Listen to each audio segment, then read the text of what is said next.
In the fall of 1992, a road crew widening a freeway just south of San Diego dug into the ground and hit something they were never supposed to find. What was buried under that stretch of road would spark one of the most heated arguments in modern science. It raised one uncomfortable question. What if the story we were taught about the first people in America is simply wrong? This is the story of 6 discoveries that refuse to stay buried, discoveries that may be about to break the official timeline wide open. The old story. Everyone believed. For most of the last 100 years, the story of the first Americans was clean, simple, and almost nobody questioned it. The first humans walked across a land bridge from Siberia into Alaska near the end of the last ice age, around 13,000 years ago. They carried a very specific style of stone spearpoint, first discovered near Clovis, New Mexico. So they became known as the Clovis people, and the rule was simple. They were first. Full stop. Suggesting anyone arrived before them was treated almost like a joke. One archaeologist compared it to claiming you'd just seen Elvis walk out of a fast food restaurant. Then the freeway changed everything. The bones under State Route 54. In November 1992, California crews were widening State Route 54 in San Diego County.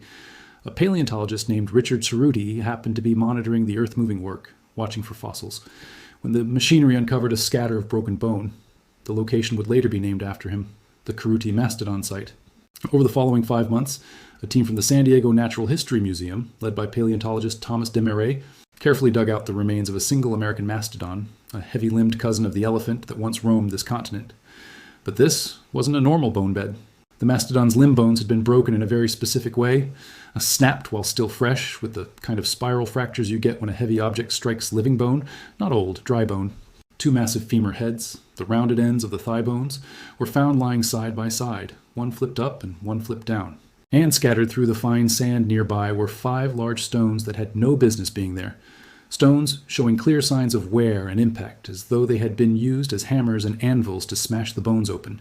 To the research team, this looked exactly like a butchering site. Something or someone had deliberately processed this animal. Then came the number that changed the entire conversation. When geologists dated the bones using a uranium-thorium method, which tracks elements that decay at a fixed known rate, the result wasn't 13,000 years. It came back at roughly 130,000 years. That's about 100,000 years before Clovis, and tens of thousands of years before our own species, Homo sapiens, is even believed to have left Africa. The researchers understood exactly how explosive that number was. In their 2017 paper published in Nature, they were careful not to claim these were modern humans. They had no basis for that. Instead, they suggested the site may have been created by some unidentified earlier member of the human family tree, a cousin species we hadn't yet imagined reaching the shores of North America. The backlash was immediate and fierce. Science runs on the principle that extraordinary claims need extraordinary evidence, and to most archaeologists, a pile of broken bones and rounded stones didn't come close to clearing that bar. Critics raised an uncomfortable point. This site was found by heavy construction machinery tearing through the earth. Could the equipment itself have cracked those ancient bones and pushed those stones into the sediment? Others argued the fracture patterns. The very evidence the team pointed to as proof of butchery could just as easily happen naturally, from other animals stepping on the remains, or simply from the crushing weight of 100,000 years of sediment. Thomas Desmarais never claimed to have every answer. He openly admitted that a single site doesn't overturn an entire scientific framework. But he stood behind the evidence and asked the field to do something difficult, stay open-minded about a story that had felt locked in for generations. The Cerutti Mastodon site remains one of the most disputed claims in American archaeology today. But here's what actually matters. It cracked the door open. Because once you let yourself question whether the timeline might be wrong, you start looking at other old, dismissed sites in a completely different light. And some of those sites had been sitting ignored for decades, just waiting. A frozen cave in the Yukon Travel, about 3,000 miles north of that San Diego freeway, into the frozen heart of the Yukon. And you reach a place called Bluefish Caves. They're nothing grand, just 3 small hollows carved into a limestone ridge, none bigger than an average room, overlooking the Bluefish River roughly 54 kilometers southwest of a tiny settlement called Old Crow. This is the far northwestern edge of Canada, in a region scientists refer to as Beringia. During the last ice age, so much of the planet's water was locked away in glaciers that sea levels dropped dramatically, turning Beringia into a vast, cold, grassy land bridge connecting Asia to the Americas. If early people walked into the New World, this is almost certainly the route they took. Between 1977 and 1987, an archaeologist named Jacques Cinq-Mars excavated these caves, and what he found stunned him. Among tens of thousands of animal bones from horses, caribou, and mammoths, he believed he could see clear signs of human activity, cut marks, evidence of butchery. When he dated some of the bones, the results reached back as far as 30,000 years. He announced this publicly, and for that, he was punished professionally. In the 1980s, the Clovis first model was treated almost like scientific law. Claiming a site twice as old as Clovis, in a place with very few stone tools and no obvious fire pit, was practically an invitation to be ridiculed. Cinq-Mars watched his research get dismissed for decades. His work became a cautionary tale rather than a celebrated discovery, and he grew increasingly bitter, convinced the scientific establishment wouldn't even give his evidence a fair look. She found something unmistakable. A series of straight, clean, parallel cuts positioned exactly where a stone blade would slice to remove the animal's tongue. These weren't the ragged marks left by a wolf's teeth, or scrapes from a hoof trampling the ground. This was the work of a tool held in a human hand. When those bones were sent for radiocarbon testing at a lab in Oxford, the results, published in 2017, confirmed what had once seemed impossible. Humans had been butchering horses inside these caves as far back as 24,000 years ago. Overnight, Bluefish Caves became the oldest confirmed archaeological site in North America, pushing the human timeline back nearly 10,000 years, and quietly proving right a man who had spent most of his career being mocked for it. The finding fit beautifully with a new idea called the Beringian standstill theory, the idea that a small population became stranded on that land bridge for thousands of years, trapped by walls of ice blocking any path south, before finally pouring into the continent once the climate warmed enough. Even now, the Bluefish claim isn't fully settled.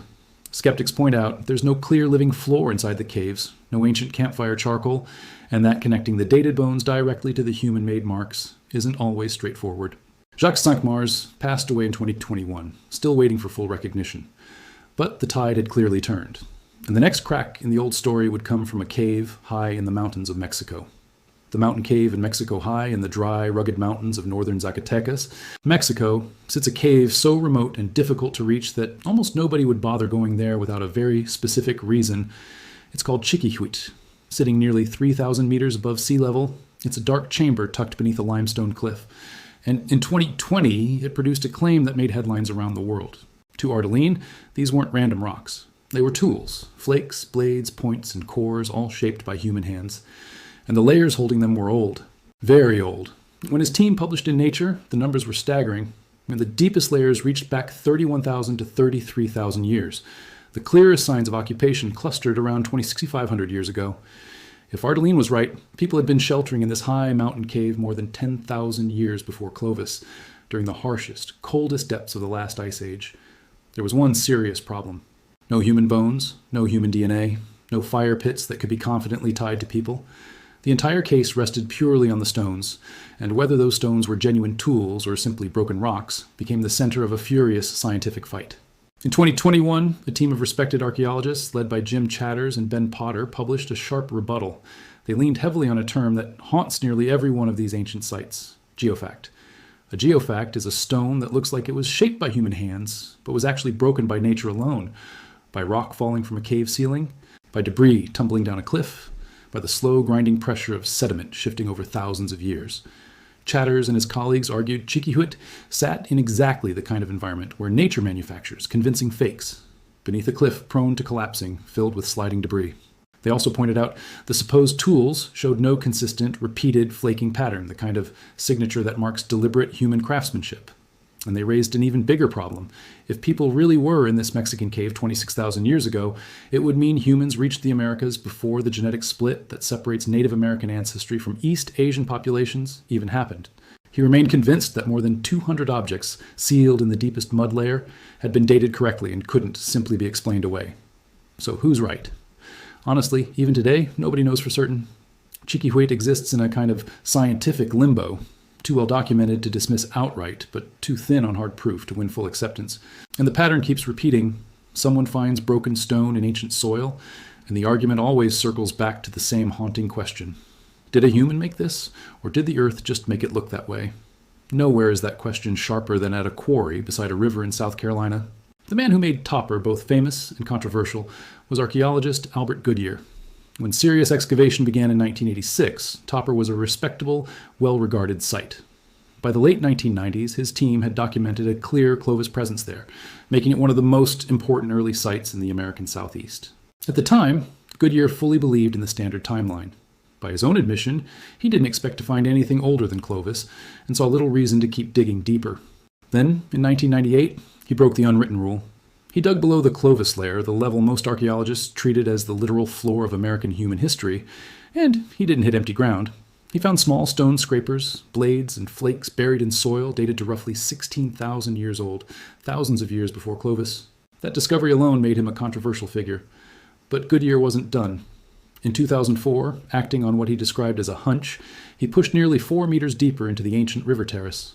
There, buried in the sand, he found more chipped stone, along with a dark stain in the soil, the carbonized remains of ancient burned plant material. When that charcoal was sent off for radiocarbon dating, the results stunned him. Roughly 50,000 years old, with some samples pushing past 51,000, 50,000 years in South Carolina, long before even the peak of the last ice age. Goodyear had his star piece of evidence too, a large chunk of worked chert he nicknamed Big Red, which he believed showed clear, repeated strikes from a human hand. The criticism came fast, and it was well aimed. This time, the doubt centered on the dating method itself. 50,000 years sits right at the outer edge of what radiocarbon dating can reliably measure. Beyond that point, a sample is essentially radiocarbon dead, and results become deeply unreliable. Critics argued the dark stain might not even be a campfire. It could be residue from a natural wildfire. And once again, skeptics like Michael Waters and Michael Collins pointed to the same familiar verdict: natural fractures, not tools. One critic noted something particularly damning. The deep tools looked nearly identical to tools found at much younger layers, unchanged across an enormous span of 35,000 years, which simply isn't how real tool-making traditions evolve. Real technology changes and improves over time. These didn't. Goodyear held his ground for the rest of his career, and he wasn't entirely alone. A later academic study argued that at least some topper stones showed microscopic wear patterns consistent with genuine tool use, but the mainstream never accepted the 50,000-year date. Topper became something stranger than simply proven or disproven. It became a permanent question mark buried deep in American soil, and that question mark sets the stage for two claims so extreme they push us past ordinary scientific debate and into something almost unbelievable. Louis Leaky and the Calico Hills. To understand this next chapter, you need to understand the man at its center, because he wasn't a fringe figure. He was one of the most celebrated scientists of the 20th century. His name was Louis Leaky. Alongside his wife Mary, Leaky had completely reshaped our understanding of human origins in Africa, uncovering fossils that pushed the human story back millions of years and helped confirm that humanity's roots traced back to that continent. When Louis Leaky spoke about ancient humans, the world paid attention. In 1959, a California archaeologist named Ruth DeEtte Simpson showed Leaky some unusual stones she had collected from the Mojave Desert near Barstow, from a location called the Calico Hills. To Simpson, they resembled ancient scrapers and tools. Leaky was fascinated, and for a very personal reason. He was convinced that the sheer number and diversity of indigenous languages across the Americas couldn't possibly have developed in only 12,000 years. It felt far too fast to him. He believed people had been in the Americas much, much longer, and that nobody had simply dug deep enough yet to prove it. In 1963, backed by funding from the National Geographic Society, Leaky launched excavations at what became known as the Calico Early Man Site, the only site in the Western Hemisphere he would ever personally work on. He would go on to defend it for the rest of his life. His team recovered thousands of broken stones they interpreted as tools, and in 1980, geologists used uranium-thorium dating to estimate the age of the surrounding deposits at roughly 200,000 years. Not 2,000, not 20,000. 200,000 years, a number so enormous it would place tool-making humans in California before our own species had even fully emerged anywhere on Earth. One researcher connected to the project went even further, suggesting some material could be 500,000 years old. The scientific community reacted with disbelief, and the objections sounded familiar by now. Not a single human bone was ever recovered at Calico. Geologist Vance Haynes visited personally and delivered a harsh verdict. The stones, he argued, were geofacts. She later wrote, with real anguish, that his involvement with the site had cost him significant respect within the academic community, calling the Calico excavations damaging to his professional legacy. And yet, Louis Leaky never let go. He kept returning to the site several times a year, defending it until his death in 1972. So what was Calico, really? Evidence of a lost chapter of human history erased from every textbook? Or the great blind spot of a brilliant man who wanted so badly to find deep human roots in America that he saw tools where there were only ordinary rocks? To this day, the overwhelming majority of scientists consider the stones natural. But Calico endures as one of archaeology's most haunting stories, a reminder that even genius can fall in love with an idea and struggle to let it go. And even Calico isn't the most extreme claim on this list. That title belongs to a site in Mexico, Hueyatlaco. The site, No one has ever fully explained. In the highlands of central Mexico, in the Valsequillo Basin near the city of Puebla, lies a site with dates so extreme they make every previous claim in this story look almost cautious by comparison. It's called Hueyatlaco. And more than 60 years after its discovery, it remains arguably the single most contested archaeological site in the entire Western Hemisphere. The story starts in the early 1960s. A Mexican scholar named Juan Armenta Camacho, who had grown up in the region, teamed up with a young Harvard-trained archaeologist named Cynthia Irwin Williams to excavate a landscape scattered with fossilized bones of Ice Age giants.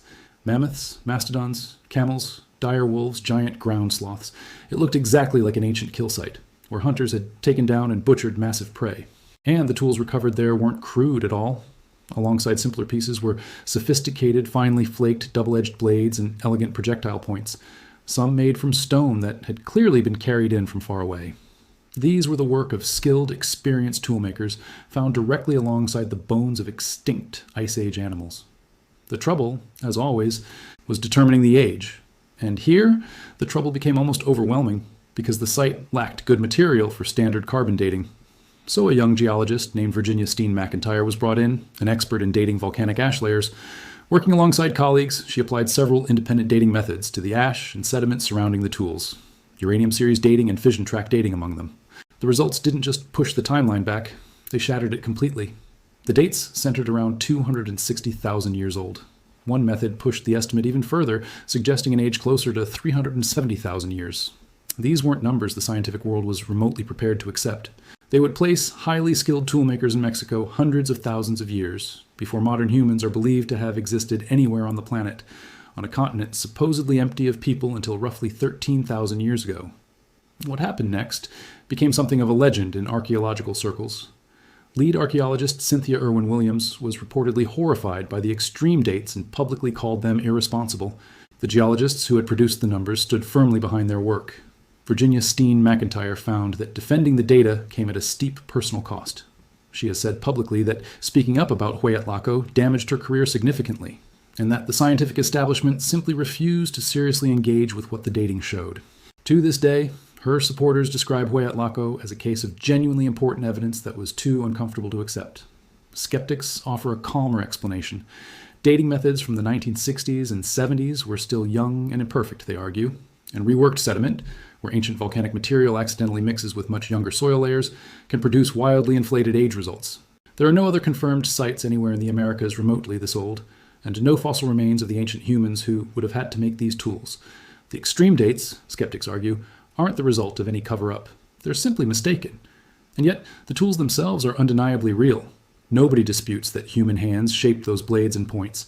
Nobody disputes they were found among the bones of Ice Age animals.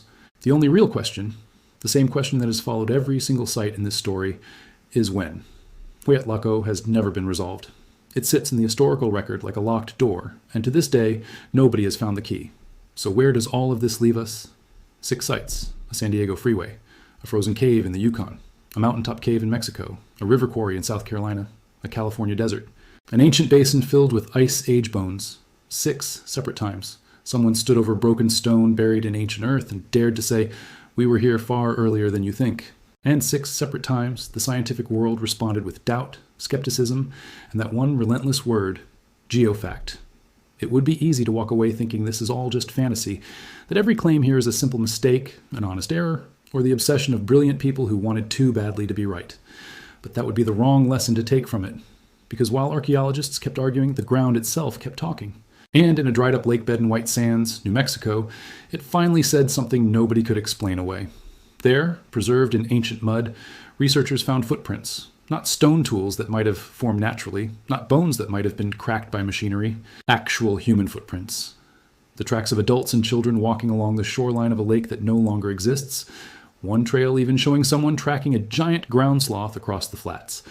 You cannot argue that a footprint is a natural accident. A footprint is a person, a specific moment, a life that was actually lived right there on that exact spot. And when researchers dated those footprints, first through seeds, then through pollen, then through individual grains of quartz, and finally through mud tested at 2 completely separate laboratories, every single method agreed. The prints were between roughly 21,000 and 23,000 years old, thousands of years before Clovis, made during the coldest, harshest peak of the last ice age, at a time when the textbooks had long insisted the Americas were completely empty of people. That's the quiet victory hidden inside all of this controversy.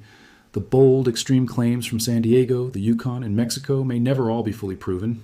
Some of them are probably wrong, but together they did something genuinely important. They forced open a door that had been sealed shut for generations. They made space for a truth that eventually walked right through it. The first Americans were here far, far longer than we were ever taught in school. And maybe that's the real gift hidden inside all these strange, disputed sites. They remind us that the human story isn't finished being written. That scientific certainty is often just a question nobody has thought carefully enough to ask yet. Somewhere out there, under a highway, beneath a riverbank, sealed inside the floor of some undiscovered cave, the next footprint is already waiting, and the people who left it behind are still calling out to us across an enormous stretch of silence, asking only to be remembered.